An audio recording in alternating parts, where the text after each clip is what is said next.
Hi, Chevra. I'm trying again. I'm trying again to make this recording. We made it before and it didn't go through, so I'm trying again. So first of all, Be'ezrat Hashem, you should have a good Erev Shabbos. It's Friday. We're getting ready for Shabbos. Interestingly, before that shir that I gave before, which didn't record, it didn't get saved or whatever. So I actually cut it short because I smelled something burning in the kitchen. So now I don't have that pressure. So we could talk about the tribe of God. Today's the 6th day of Nissan. It's Erev Shabbos. And the tribe of God is the tribe that brought the Nasi of the tribe of God, was the one who today brought his offering to the Mishkan. And who is God? What was God? So God was the firstborn of Zilpah, who was the maidservant of Leah. And Leah gave her the name. Leah gave him the name. And she said, when he was born, Ba Gad, which means good fortune and good news and good tidings, like Mazal Tov. That's what his name is. Ba Gad.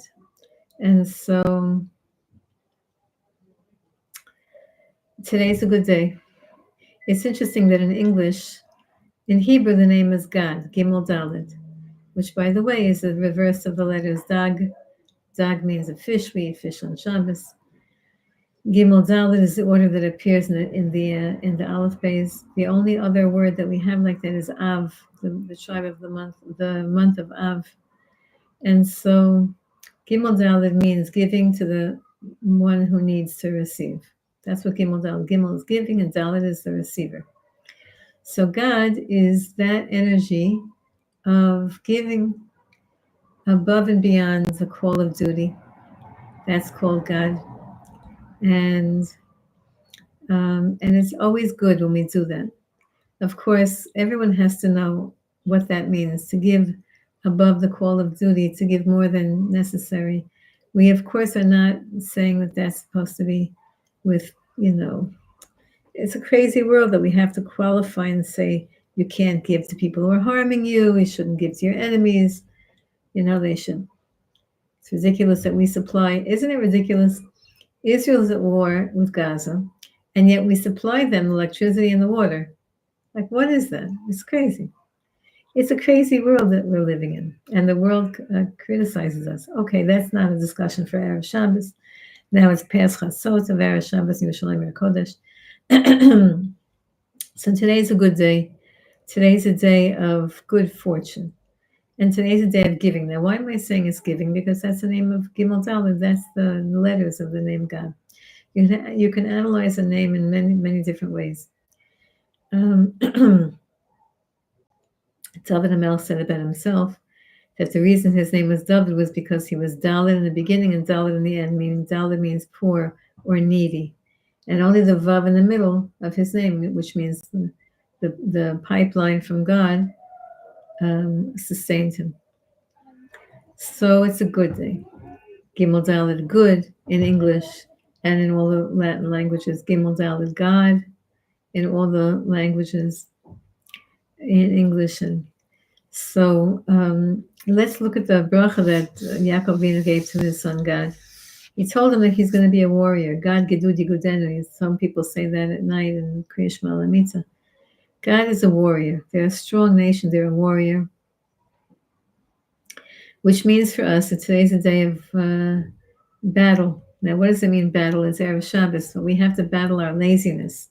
We have to battle our negativity, because we have to go into Shabbos, into Shabbat happy and powerful and accomplished. So today you have to push yourself a little bit harder, just like you're giving to the Dalet, Gomel Dalim, right, Gimel Dalet. You have to give to yourself also, give to yourself encouragement, give to yourself a push. It's Erev Shabbos. We have a lot to accomplish. That's why before, when I gave the shir before and I cut it short, which it didn't record anyway, clearly Hashem didn't like that shir. And I was in a big hurry because I hadn't finished my tasks for the day. Now, Baruch Hashem, I'm almost finished. My grandparents used to be on Friday on Erev Shabbos. Every winter, summer, didn't matter. 12 o'clock, that's it. Everything was done. And my grandmother, she should rest in peace, made everything from scratch, everything. She didn't buy anything. She used to make her own butter and ice cream.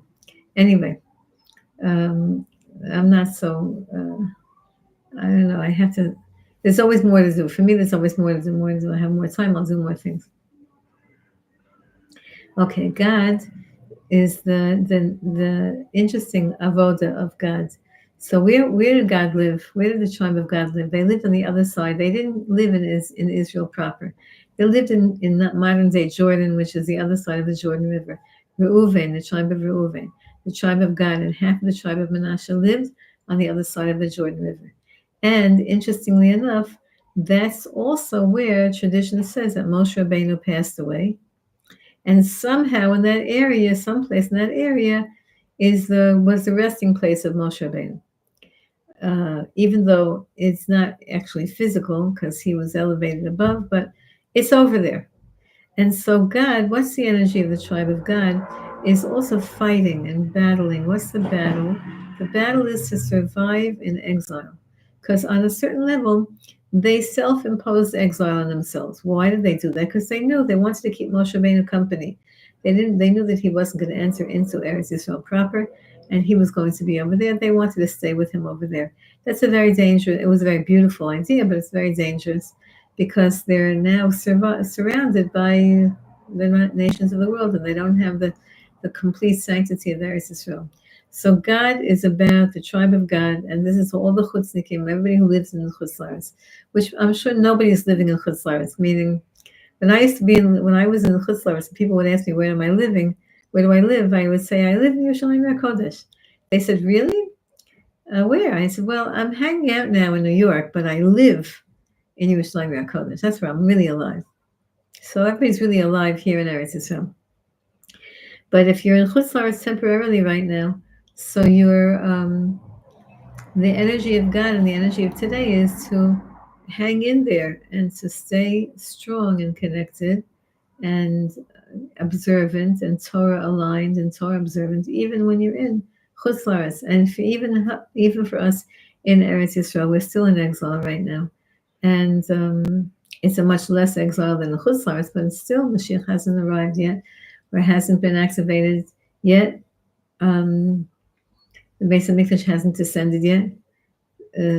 So it's also for us to stay strong stay strong in exile.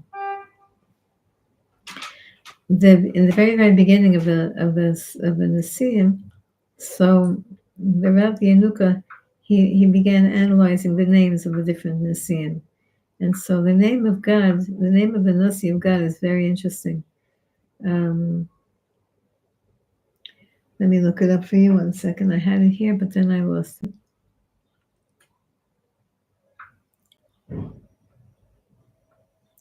Nasi Livnei God, Ben Zeuel. What's his name? I'm going to look it up on my phone. Shevet God.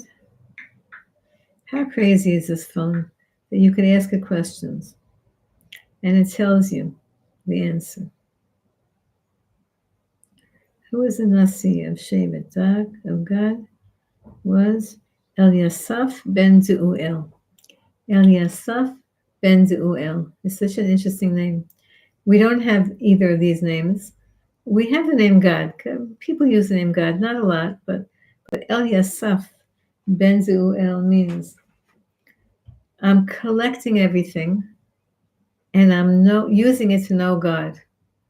Eliasaph, right? To le'asoph means to gather, like you, to add on more, like Yosef, like Rachel Imenu said about Yosef. And Zeuel means to know Hashem. So that's the tribe of God. It was taking everything and using it, negative and positive, and using it to come close to Hashem. So here we're going to clean today, cook today, or just relax and anticipate Shabbos today, or get the rooms ready for the guests. Whatever you're doing today on Erev Shabbos, understand that even if it's a mundane task, You could bring Hashem into that picture. Just talk to Hashem while you're doing everything. Always talking to Hashem. That's Eliasaph ben Zulel. That's God. Now tomorrow on Shabbos is the tribe of Ephraim. And Shabbos, the energy of Shabbos overturns everything. It overpowers everything. So even though Ephraim, we know Ephraim is Mashiach ben Yosef, it's Yehoshua ben Nun, it's the coming into Eretz Yisrael, etc. But Shabbos is above everything. So let me wish you all a good Shabbos. And bless you to be able to keep Shabbos properly with all of the laws and all of the details, and a positive attitude, and happiness and gratitude. And rest a little bit also, because we're not supposed to rest on Shabbos just so that we have strength for the week. We're supposed to rest on Shabbos because Shabbos is a day of rest. But Ezrat Hashem, we should have koach for the upcoming week. It's a very busy week, the week before Pesach. You should have a good Shabbos, Shabbat Shalom Uvarach to everybody, and Bezrat Hashem, we'll see each other on Sunday. Bezrat Hashem, Shabbat Shalom, good Shabbos, good Shabbos.